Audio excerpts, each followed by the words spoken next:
computer, and away we go. All Very right. good. All set. Thank you. Awesome. So there's actually a little picture of our campus. We are in San Marcos, as Michael mentioned. We have about 11 buildings on our campus. We're one of San Diego North's largest employers. Um, I'm Christina Delgado, that's me.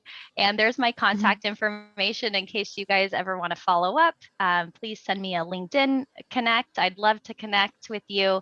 As Michael mentioned, I graduated from Cal State San Marcos with my bachelor's degree in communications. I have about 13 years of recruiting and staffing experience. I started off actually in the staffing industry and then pivoted to internal recruitment, talent acquisition in about 2012, 2013 timeframe. I started my career at Zodiac Pool Systems, which is another manufacturing company, and I was brought on to build talent acquisition at that company. And then just a couple years later, I found myself at Hunter, and oh my gosh, it's just been such an amazing experience. I've been with Hunter for uh, 3 years now. I just passed my 3-year Hunterversary in January, and really, I got the opportunity to lead talent acquisition at Hunter. And as Michael mentioned, I pivoted back just this year to an individual contributor role. So I'm now senior talent acquisition specialist. It was a little bit of a personal decision. I'm also a mom to 2 kids. And I think right now this just feels right for me and my family. But also I've really loved connecting, and finding top talent for Hunter Industries and connecting with people and, my business partners. So much of that I truly enjoy. And in my role now, I also support basically all functions globally. I do both domestic and international recruitment, and then also run our summer internship program and facilitate. We do an event in October called Manufacturing Day, so also facilitate that. And I am a North County resident, so I live in Carlsbad, California, San Diego native. And in addition to talent acquisition, I love being at the beach or a great happy hour. So that's me in a nutshell. um, so I want to go over just, I guess, a little bit of an agenda today. I want to make this super casual. It's such an intimate and small group. So I do have a couple of slides to show you guys, but please feel free to write in the chat, or if you have any questions, just say them. And if we don't get to them right then and there, I have some time at the end for us just to have a conversation. So I want to go over just a company overview of what Hunter is, who we are as an organization, the Hunter experience, kind of from the start to hopefully a lifetime at Hunter, and what that looks like. Overcoming challenges. We'll talk a little bit about some of the challenges that we've had, even with the pandemic, and how that's shifted recruitment a little bit. And then just giving you some practical tips on how to lead, add value, impact at your organization. As Michael mentioned, we're a medium-sized business. And so, you look at large companies that have, a lot of budget to spend on AI technology and stuff. That's not us, And so I'm really going to give you just some very practical information.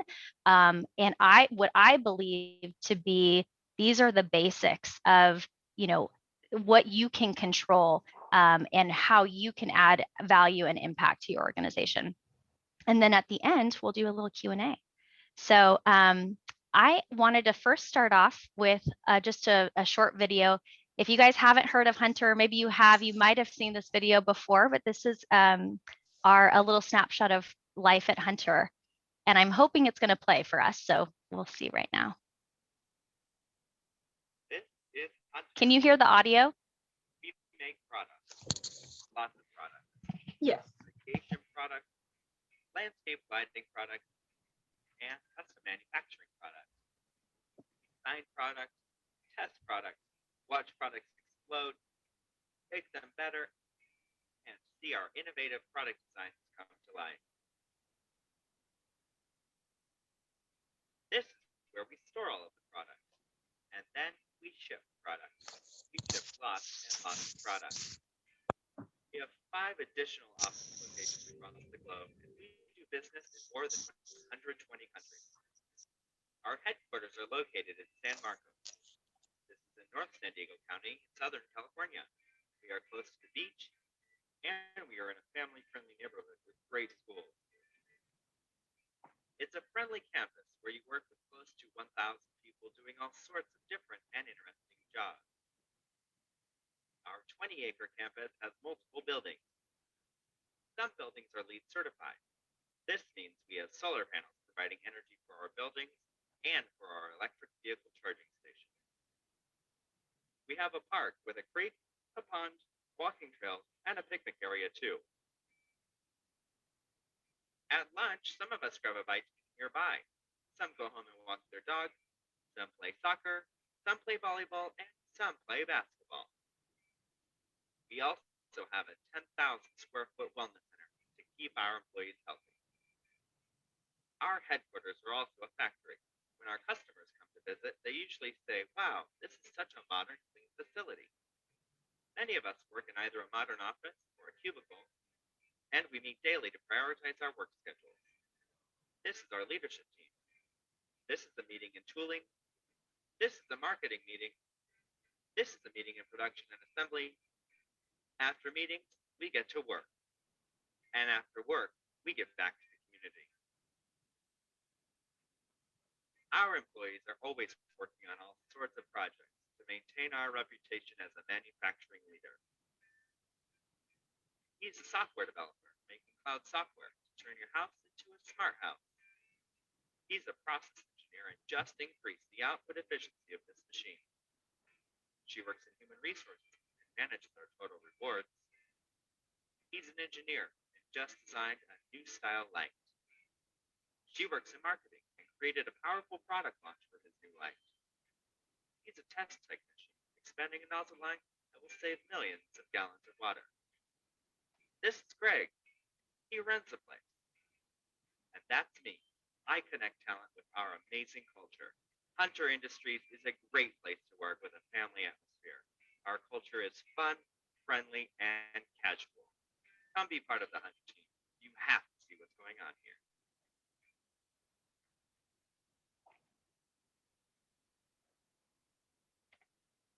Okay, hopefully you guys could hear that.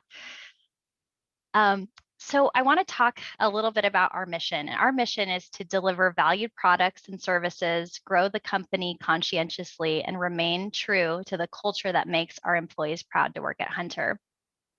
As you guys could see from that video, culture is so big for us. It is really our the blood of the company, and it's a family-owned business.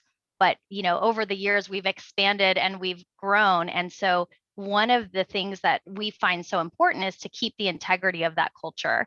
And this past year has quite honestly been a little bit of a challenge.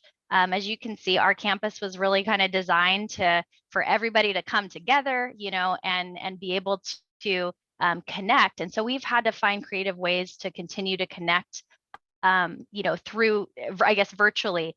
Half of our team is working from home, while, of course, being in the manufacturing industry, some of our teams are working on campus right now.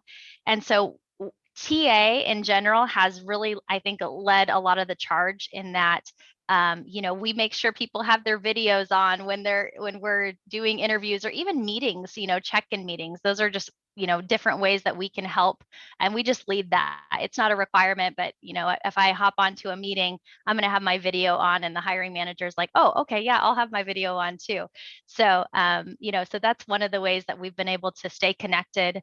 Our organizational development team has done an amazing job too, in terms of, getting people to send pictures of, what does your workstation look like from at home right now, and things like that. So we've had to get a little bit creative on how to stay connected.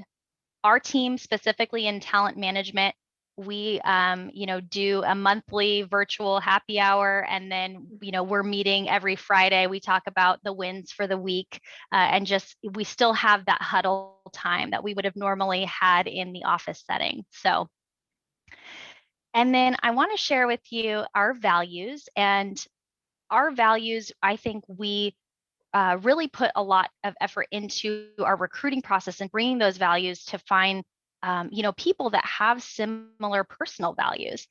So our 4 values are customer satisfaction, social responsibility, innovation, and family. And so these are really kind of the cornerstone of what makes our organization thrive.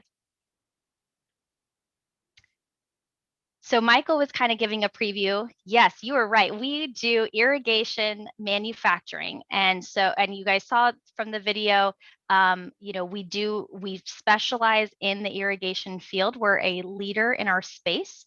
But over the years, we've, really expanded upon that, and we've expanded our portfolio of product lines that we offer. And so under the Hunter family of companies, we have Senegar Irrigation, which is our irrigation solutions for agriculture, horticulture, and industrial applications. FX Luminaire, that's our landscape lighting company. So a lot of times when you're laying down irrigation, landscape lighting goes hand in hand. You're designing, the irrigation space, and it makes sense to design the lighting that goes with that.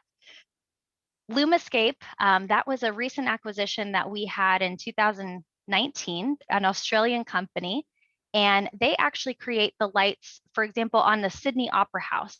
They light up large architectural spaces, so bridges, things like that. And home falls under that category too. There are commercial lighting category. And if you go to the Westfield Mall in Carlsbad, you can find the home lights that light up the exterior palm trees and buildings there. Hunter Custom Manufacturing. So this is a division of Hunter. It's been around for almost 38 years now.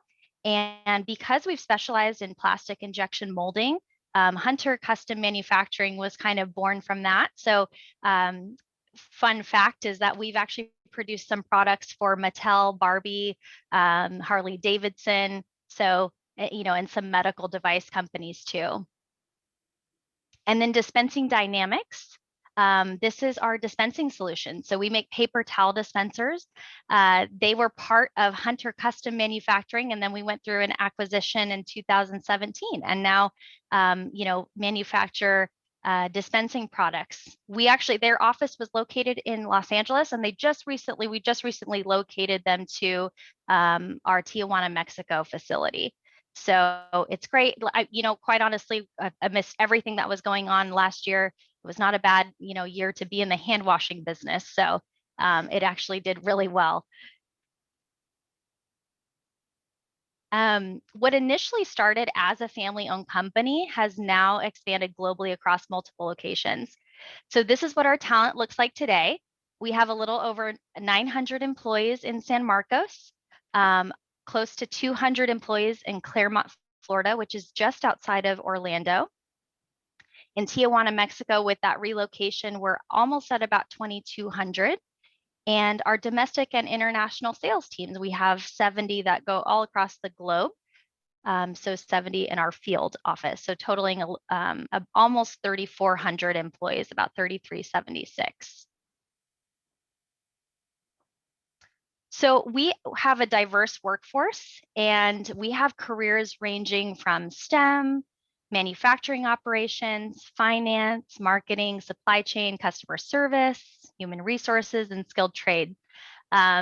So my job specifically, I'm recruiting for all different types of roles, and we don't organize ours in any particular way. To give you an idea of the talent acquisition team at Hunter, we have myself and then Marley, who, Mike, I'm not sure if she's been through your class before too, but I know she's gone through UCSD Extension. And so she and I are both recruiters on the team. And then Monica, who he was referring to earlier, is our coordinator, and she supports both talent acquisition and organizational development with coordination. So one of the things when I was facilitating our manufacturing day in 2019, I came across this really interesting statistic. So over the next decade, nearly 3.5 million manufacturing jobs will likely be needed, and 2 million are expected to go unfilled due to the skills gap. So with that information, we were like, we're a manufacturing company, and we're already noticing that trend.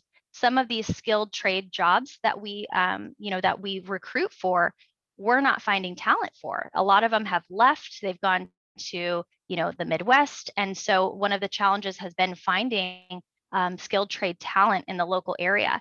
And so to help prepare for that gap, we also will recruit for apprenticeship programs, and we have an internship program too to start developing those skills in-house to prepare for that gap.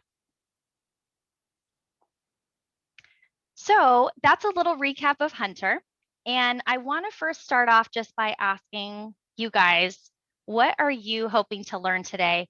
Or what challenges are you facing in your role right now? Either as a talent acquisition or HR professional, I would love to hear from you.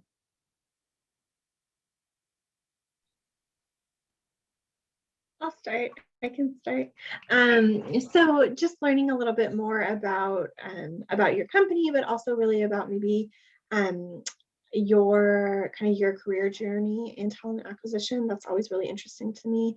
And then some of the challenges that you guys are facing, some challenges that we're facing. Certainly, I can relate to the skilled trades we have at SDG&E. We also have an apprenticeship and internship programs similarly for some of our skilled positions. I definitely would be curious to learn a little bit about any of the AI technologies that your team uses. It sounds like you have a smaller recruitment team, so very curious to kind of learn a little bit about how you, just like how many positions you're recruiting for, what your rec load is, how you manage that, what AI systems you have, things like that. Great. Yeah, for me, the just maybe practical experience how the talent acquisition works in the real life. It's very interesting. I'm working as a HR assistant at the private university, and we are struggling with all processes. So in general, I just want to see how it's supposed to be work, because now in my current role, I see most how it's not supposed to be done. So Okay, yeah. Yeah. Sure. We'll definitely share some tips there. Christina, if I'm allowed to, I don't know, like you tell me, but participate. You said one thing that struck me, and maybe it's because it's timely. One of my jobs is I'm a journalist for SHRM. You all know SHRM, right? HR Magazine, all the rest of it. And so I'm currently working on an article on corporate giving and employee engagement. And I thought I heard a sentence in there somewhere about giving back. And so that, that's what I'm attuned to, because right now I'm identifying organizations that have, for-profit organizations that have really made a commitment on the charitable philanthropic fund. And not just that the owners give because they're rich, like, Jeff Bezos can give whatever, but where they actually involve their employees in the charitable mission. So if there's an opportunity, and maybe that's an offline topic, it's not, relevant here, but that's what caught my ear. Perfect. All great things. Awesome. I think we'll have time to cover all of those. And so if there's something that I miss, please remind me at the end. But I think we'll be able to cover everything today. Michael, did you have anything to add? Oh, fantastic. I'm enjoying the conversation. And Jathan, thanks for popping in too. Yes, absolutely. Great question. So I want to give you, and Jathan, maybe there might be a couple things on here you might be able to take note of from what you had asked, but I want to give you a snapshot of the Hunter experience. I won't go through every single detail here, but I want to show you guys just from the beginning to life at Hunter, what we kind of offer our employees, and we kind of have it broken out into different categories. So starting with our welcome. So really that's on the talent acquisition side. You might meet us through career fairs, a campus tour, manufacturing day, candidate experiences in there, and everything to onboarding as well. And then once you're there, your development as a hunter employee is very important. So we do offer a couple of resources. Our organizational development team leads a lot of the soft skill development as well as technical. We have another technical team. So if your role requires you to understand a lot more about hunter product, we offer those, that type of training. Performance management, we want to make sure that it's really important for our leaders to be continuing to connect with our employees on a regular basis. So we're having career conversations.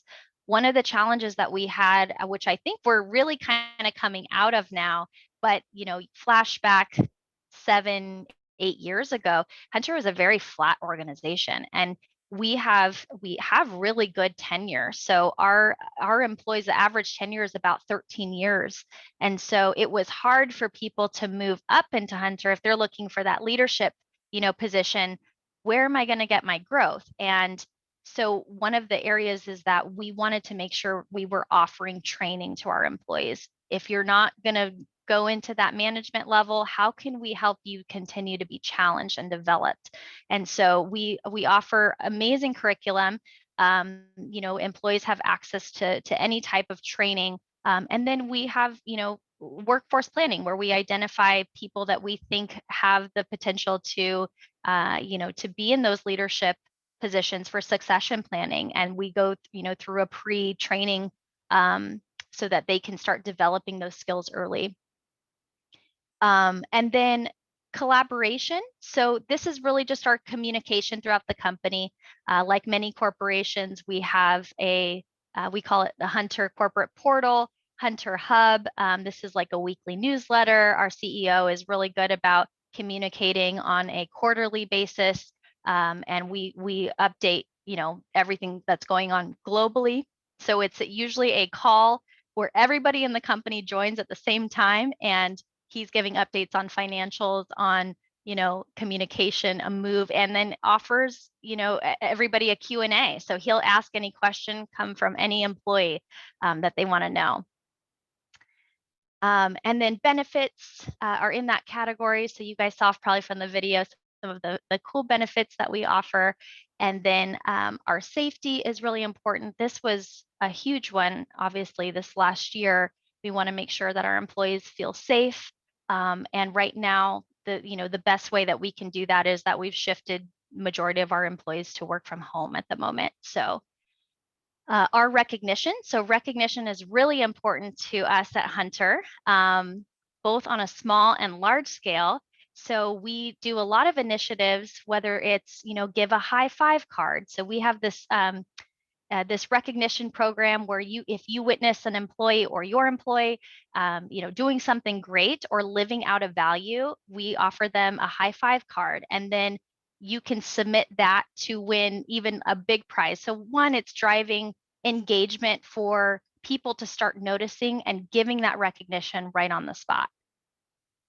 Profit share celebrations. So I feel very fortunate that, we're a part of an organization that the family, when they established Hunter, felt it was important to give a profit share.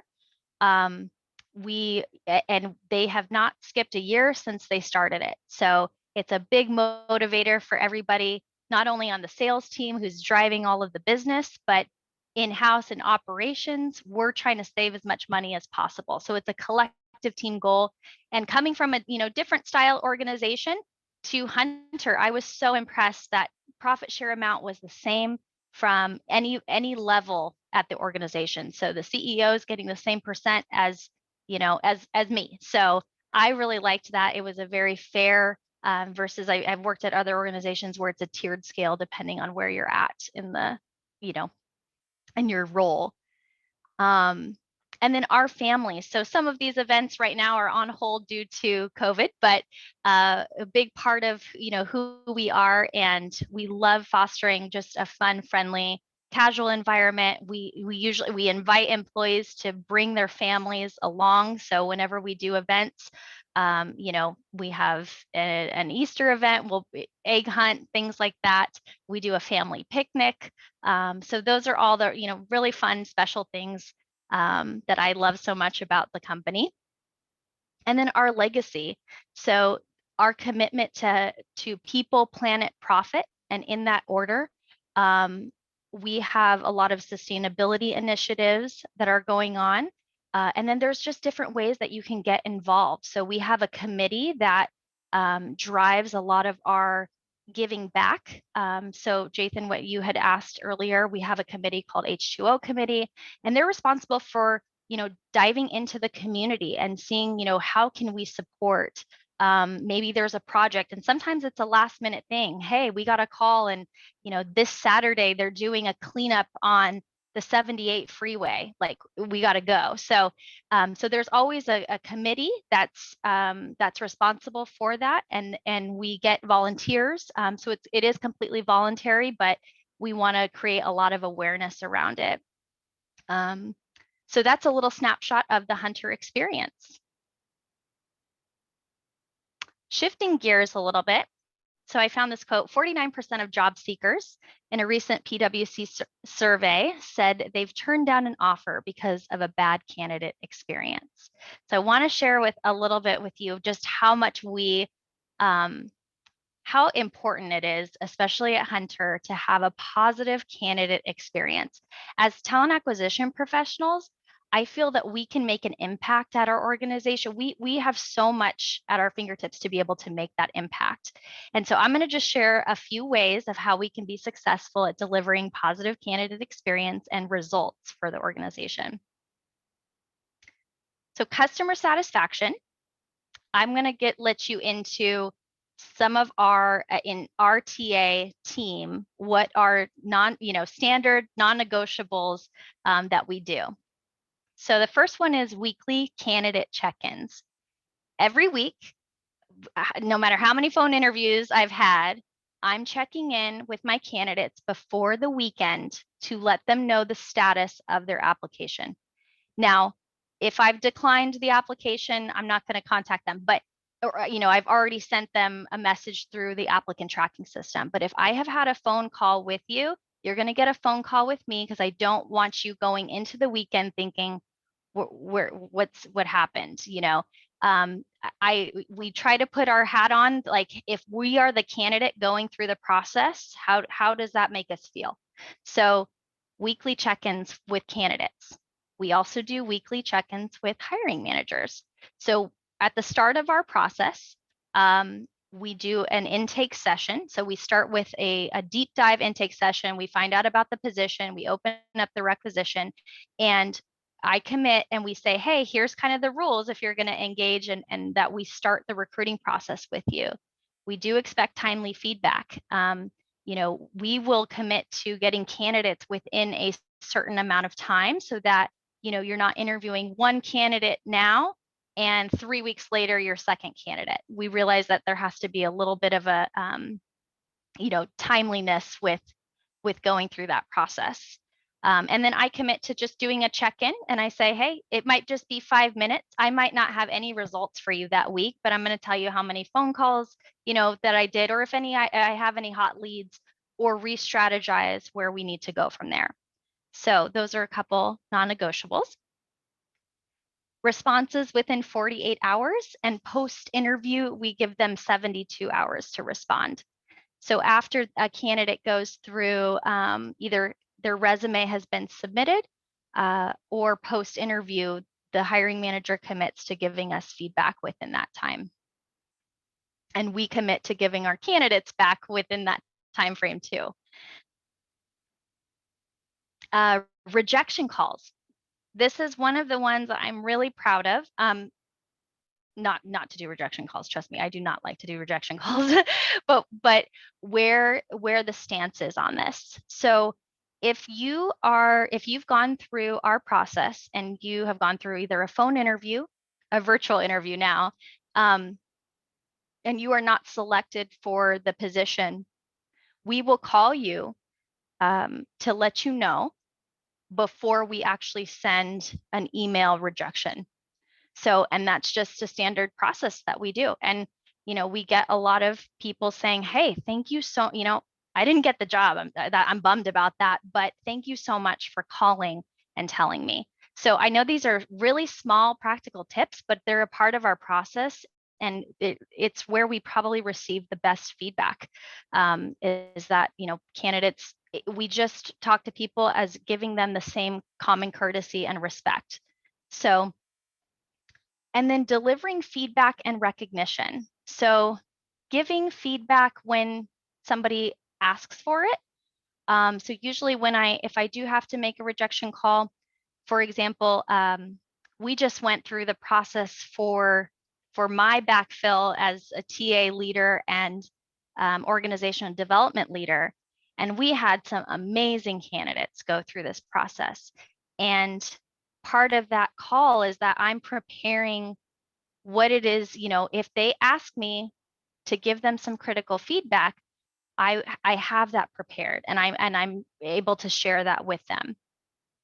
At the same token, I want to give them recognition where recognition is due, you know, and sometimes it's right during the interview, and I'll say, hey, I got to tell you, this is one of the best resumes that I have seen. You know, the effort that you've put into this is really top notch. So I think just talking candidly both ways is something that's important. What I don't have on this slide, but something that I also think is, and maybe precedes some of these checklist items that I have, is that you also have to have a really strong, a really good alignment with your leadership team about prioritizing requisitions. I think maybe it was Megan who asked me, you know, how many recs do we handle? Right now is our busy season. We have about 50 jobs open, which isn't that much compared to a lot of organizations. Usually our maximum is 40 jobs open at a time. And so we have a really good process with our leadership team where we say, hey, we can only open, we're going to prioritize these, because if everything's important, nothing's important. And so we try to align what we're working on with the needs of the business. Right now, our operations teams are working 7 days a week. They're extremely busy. And so a talent acquisition knows that those roles in operations and manufacturing are most critical right now to the organization. And that might shift in a couple of weeks. So just to give you an idea of our requisition load, from the time I've been at Hunter, on average, 100 and maybe 120 to 250 jobs filled a year. And so, you know, that's kind of the span that I usually see.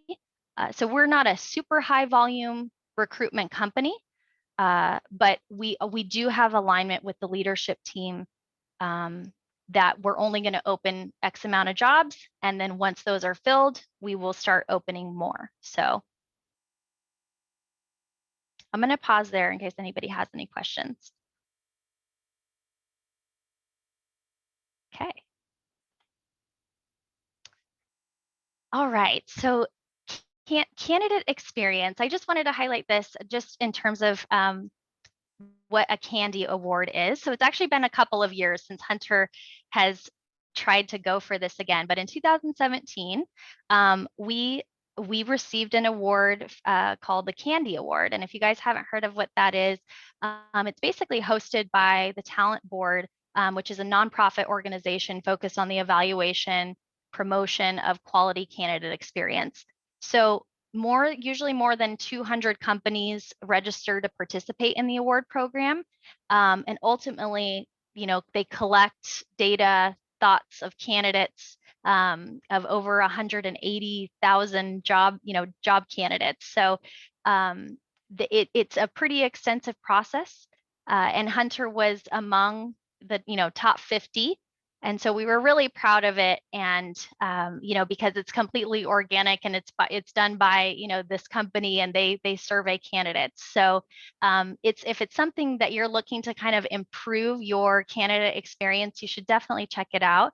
It's through Talent Board, and it's called the Candidate Experience or Candy Award. Okay, so the other thing that I think we're really proud is that we get involved in our local community, and specifically the community of San Marcos. These are a couple of photos here that I just collected. This one right here is a project from our H2O committee, and I think they needed some plants planted that day. So we had a crew go out there and do some planting.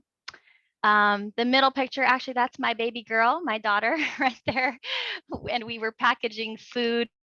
We were doing a food drive where we had to package. It was a really great event, and we had an excellent turnout. We just did it in the parking lot at Hunter, and packed some food for kids in need. So that was really cool, and families could be a part of that. And then to the right are just some photos of us being at San Marcos High School. And so I'm going to get into that in a second, but we try really hard to be involved in the community and in our local community. And so it's also a part of our value of social responsibility. University relationships. So first of all, I am so thankful to be here tonight.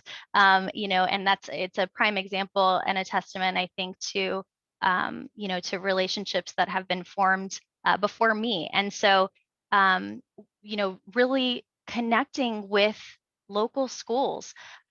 We do start at the high school level, so we're plugged into a lot of our San Marcos High School, including San Marcos, Mission Hills, Twin Oaks, and really just connecting with the students. There weren't, you know, at that point, we're not really looking for talent, you know, but we want to make sure that, one, we're being a resource to people, and two, that they're, you know, that they know that Hunter Industries is in their backyard. And so that's one way to connect. Community colleges, so Palomar, Miracosta, we have existing relationships with. Cal State San Marcos, UCSD. We do join their DCAF event. Now we do internship recruitment through UCSD. And depending on the size of your department, sometimes this can feel a little bit daunting. You're responsible for recruiting, but also now I have to, you know, leverage university relationships. And I just want to encourage you, get the rest of your company involved. At Hunter, so many of our hiring managers, they're alumni. They want to be, they're the ones who are connected.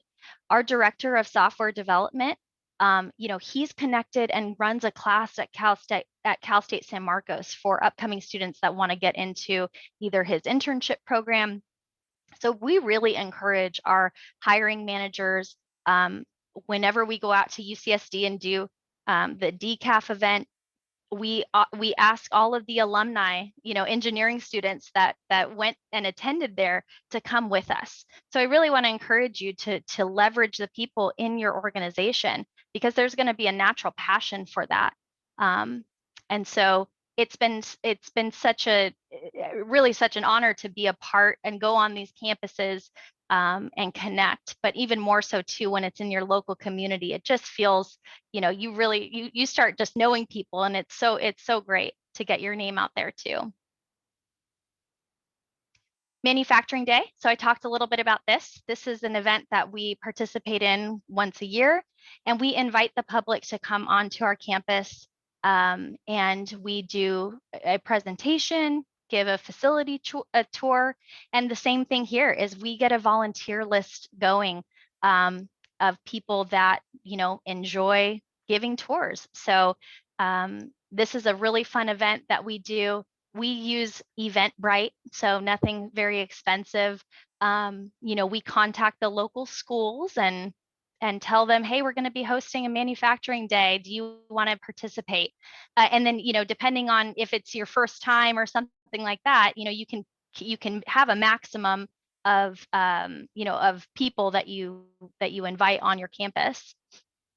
And then our committee. So, for example, we'll call David in Molding, who just loves to talk about Hunter. He's been with the company, you know, for 25, 30 years. And so we asked David, hey, David, can you be our facilitator for the tour? And so he loves it. So connecting people with their passions too. It's a collective effort. And I think that that's one way we can help lead in talent acquisition, but also that in recognizing that it is a team effort. Okay, employment branding. So I'm going to cover a little bit of Megan's question too, because I think you asked me about, do we do AI technology? We do not. We do not. And I don't know if it's because we're just not that big yet, but also we're a really big proponent of the human element. And I get it's probably a different ballgame when your employees are 10,000 plus. You know, and for us, that's kind of our bread and butter, is that we're a mid-sized company. But we do find it important to have a brand presence online. And, you know, a couple tips that I can share is that, you know, if you are using LinkedIn and Indeed, anyways, use those platforms that you're already paying for. You have a brand out there, you have a reputation, whether we like it or not, right? And so it's really about, you know, okay, so how can we let's take ownership of that. And so posting frequently is very important. You know, if you have an account with Glassdoor, respond to those Glassdoor reviews. Be active on LinkedIn, even as a recruiter or HR professional. I think it's really important to be active. What I don't have on here too is we're going to be launching a new career website. So probably by the end of Q2, you guys will have to come check it out. It's not quite ready yet, but we did think that, you know, our career site needed a little bit of an update. We've added, you know, new companies since then. So I'm excited, and maybe we'll have a follow-up with that. So, okay, employment branding. So utilizing existing platforms we talked about. Be active with your content, respond to reviews, and I want to just make note of the power of organic reviews. We at Hunter have never done a Glassdoor drive for reviews, and I know that's really popular at a lot of companies to do kind of a campaign. And we personally just believe in the power of organic reviews, and just if people you know, want to shed light on whatever it is, and then if there's a consistent message on there of things that we need to improve, it is something that we will take to the leadership team and address. And that goes cohesively with our Great Places to Work biannual survey that we do. We do it every 2 years. And so those are really where our initiative is driven from too, is that survey. So here's just an example of a review and a response.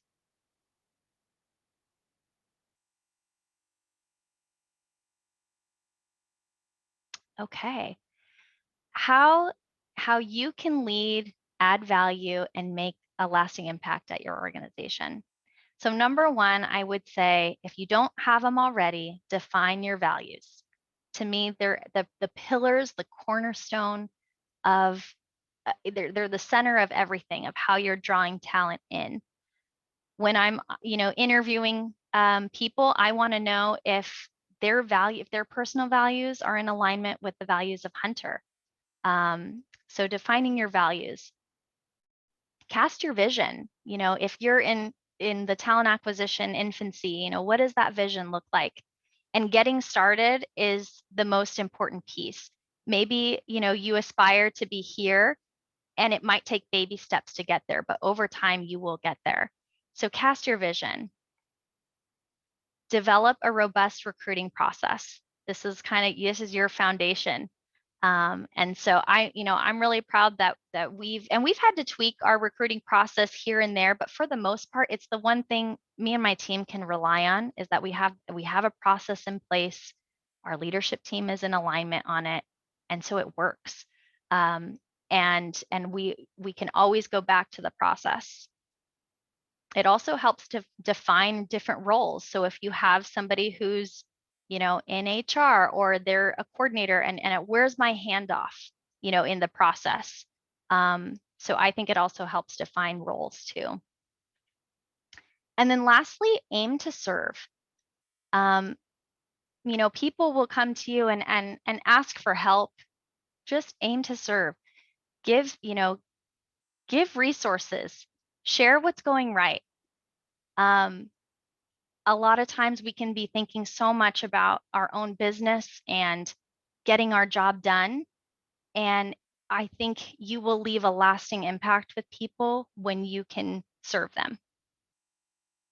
So that's pretty much what I wanted to cover. Just as we're generating ideas together, because I always like to hear too from you guys, what's going right for you, but what's one thing that you think you might start doing to make an impact at your organization, or if you have a tip to share too, either way.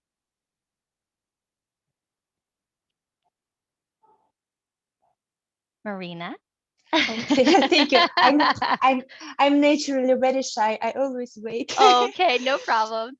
I was impressed of your presentation because in general, this is how I think the talent acquisition team supposed to work and how the company culture supposed to looks like.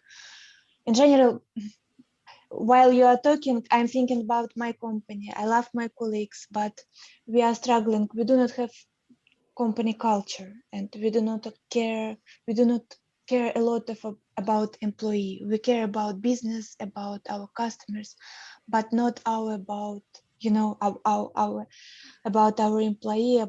We are all overwhelmed and burnout. In general, my department during last months lost 3 people. HR department, it's 8 people was in total, and 3 was left their positions. But everybody is amazing, enthusiastic, but we have the culture of burnout, and I'm just try to rethink what I can do, because I have weekly meeting with my boss on Thursday. So I just make notes what I can discuss with you, so how I can help my team and my coworkers, which I really love. They are amazing, to overcome the issue which we have very weak processes. So in general, your presentation is very useful, and I remember a couple of pictures. I do not know where, but I saw it before. Oh, good. Okay. Yeah, maybe on LinkedIn profile, I do not remember. So in general, thank you. So I have a great insight, and I'm feeling uplifted. Oh, good. I'm glad to hear. And and I know sometimes too, like when we share ideas and stuff, I can get our wheels turning. And so really just wanted to have this be a conversation of, hey, what's one thing that I will either, and sometimes we'll say, what is one thing we'll either stop doing, or what's one thing that we want to get started. So I just love to hear any of that. I'm glad that it's something resonated with you. Thank you. I appreciate it, really. Yes, thank you so much, Christina, for the presentation. I really enjoyed hearing about how your company, just improves the candidate experience, and how you guys have such a thoughtful experience and thoughtful steps. One thing that I've always been challenged with is, obviously in a high volume workload, it's hard to follow up with every candidate. And between my last organization and my current organization, a little bit different phone screen practices. So in my last organization, there'd be perhaps some weeks we had rec loads of between like 20 to 40 recs. And sometimes we'd be doing over 100 phone screens a week, and just very, not impossible, because nothing's impossible, but really tough to follow up. And I know that definitely impacted the candidate experience. And now in my role now, I am not doing phone screens. I'm really taking on candidates once they become new hires, and then moving them through the process until their start date. But as you were talking and I was thinking, one thing I can really do is, there's a lot of times we have somebody who's goes through the background check, and then they don't start for 3, 4, 5, 6, sometimes more weeks later. And there might be weeks where we don't contact them. And I think if I were a new hire, that might feel a little weird, like I'm supposed to be starting this job, but I haven't heard from them, and I know things are moving. But even just me sending a quick note saying, hey, we're still in process, or hey, hope you're having a great week, we should have next steps next week, or something like that. I think that would be really important for me to kind of put into my process. So hearing you share about yours, that's one tip I'm going to start doing every week. I love that, Megan. And that's so true. I know that's something we actually had to revisit maybe last year on our onboarding process too, was that gap in between. And depending on, what resources you currently have, maybe if you have an onboarding system, there might be an automated, even touch base that you can create a template or something like that, to help leverage your time. But I know that that is a part of our process, is that they're hearing back from us every week on until that start date.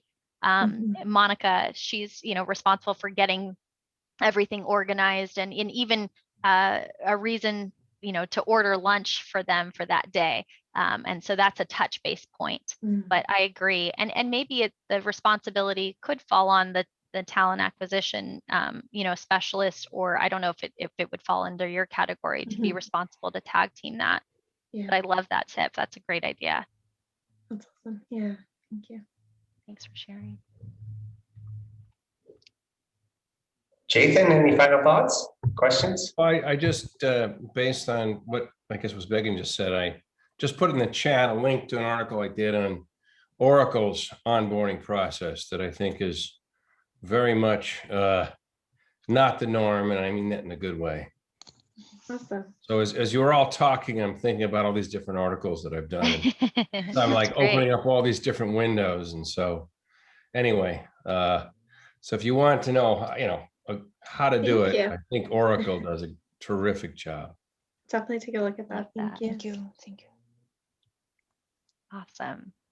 Oh, Christina, thank you so much. This is just everybody's comments said it all. Just frankly, I know we're at the end of the time, so people can certainly stay on. I'm happy to as well. But I just really wanted to compliment you and sort of help to put things in perspective. So compliment you is you really did a fantastic job. You organized a presentation and you're living your culture, everything that you just mentioned. With respect to you being here and your sharing and everything. So you were a great brand ambassador as much as you were a speaker. And that was really a lot of value add. What I like about it is that, as you mentioned, you're not using any of these high-end processes. You're using existing platforms, but you put together a process that really worked well. And the experience that I had is we at Bose were looking to really transform our system, realizing that we were in the dark ages with respect to how we were recruiting, and we did a lot of research to understand what was happening. And as we came to companies who operated like yours, what we heard were these amazing things with respect to really valuing the candidate. But what was very clear as we checked in further and inquired, is this something unique? It was really because the leadership team really believed in that, right? It's hard to, when you're in a company, and I think, Marina, you're experiencing this, it's hard to, when you're down in the rank or file, as much as you want to believe and share it, when it's only about the bottom line. And that's the only thing that's important. Well, that's what drives everything, and you see it. That's what creates the culture. And that's what the culture is. It's really the demonstration of behaviors that people present that really defines what a company culture is all about.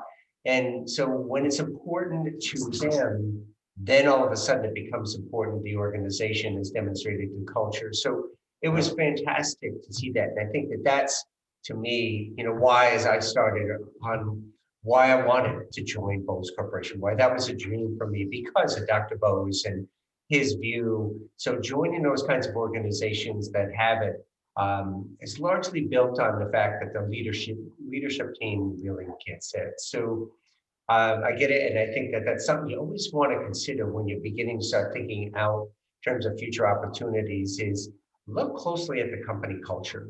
And if that's the kind of culture you really want to aspire for, that might really drive what and where you'd want to work at the next job in lieu of the title and pay. Because man, when you get involved in those kinds of experiences and just hearing Christina talk about it with a smile and the eagerness, you can tell it's a fun place. It's a meaningful place to work. There was a question about the AI here, and I'm glad that came up. It is a very practical tool, and Christina hit it on the head, particularly for the large organizations, a lot of employees, a lot of hiring activity. And the real benefit to that is that where I've seen it most value added provided is that it's taking away some of the transactional technical work that the recruiter is doing so that they can spend most of the time doing the most value-added work, which is the face-to-face with the customers, which is the hiring manager and the candidate. And so I've seen organizations who put that into use. They're doing things where doing job search, for example, talent planning process, these things that are really emerging to be the way in which we're learning how to manage talent as a whole. So again, the organizations have really stepped back and figured it's a better way by really looking at our life cycle. What is it we need to do? Christina, you started off with that document, the Hunter Way. I forgot what the For term. the Hunter experience. Hunter experience, yes. Fantastic. I mean, that's the work that we need to do as organizations to realize the touch points that we have. But they're not just there on a piece of paper, they're living, and we've got to do that. And I really like how you also commented about engaging people in the workforce, people in our HR, talent acquisition think, oh my God, how can I do all of this? And I said, you don't. That's this power of branding. That's the power. People want to work for places that they really give back to the community, they find meaningful. Daniel Pink in his book, Drive, just a huge eye-opener on the concept of motivation and engagement. Really is the sort of modern view of the Hawthorne, and not a Hawthorne effect, but who's a guy, Hertzberg on motivation. You know, in terms of really just showing ways in which companies are doing amazing things, you know, with really simple steps to do. So I think that's what I was most impressed about it.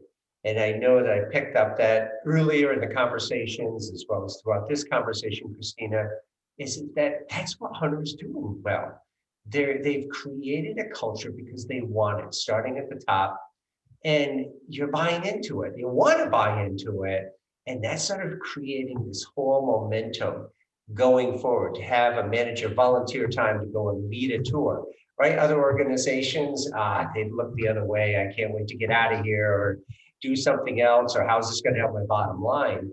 So I think that's the thing. In any organization, small or large, I know when I'm working with them, I always say is that, you know, to start off, really, you want to go back to the concept of branding. But even before branding, I always say, talk about your culture. What's the real advantage that people are finding working there? Small businesses have so much to offer. You can be the big fish in a small sea rather than a small fish in the big sea of the large companies, and get involved and getting connected. And people are just wanting so much more involved. Well, this is the chance to really, what do we have this work? And what is it that we can do with our leadership, hopefully to engage them, get their support, you know, and really develop everybody into that brand ambassador in there. So I think that's really a great starting point. And I'm glad you did. I could go on and on, but I was pumped. It was a fantastic job. Very well done. I appreciate the time. I appreciate all of your time here and attending here as well. And I'll have it as a recording in case you do want to view it again. But mostly from the bottom of my heart, thank you very much, Christina, for your time, and Megan, Marina, really for your time, involvement, engagement, and asking some great questions. And Nate and Jathan. See that? I got to do the Nathan with a list. I've got to go back to that. I'm going to forever remember that. Yeah, who I said, no, I know it's Nathan with a list. And but Jathan, it was just fantastic. And thanks for joining in and jumping in. That was awesome. Thank you. Thank all of you. Yes, thank you guys so much for having me. It was a pleasure to get to know each of you and your businesses. And yes, please feel free to send me connection on LinkedIn. I'd love to connect with you. Cool. Thank you, Christina. Okay. I know it's after our time, so let everybody go, but feel free to connect with me as well. And I know I took 10 minutes more of your time. I apologize for that, but I think it was for a great cause tonight. Christina, thank you again. Thank you. Thank you. Bye-bye, everybody. Bye-bye. Bye. Thank you. Bye.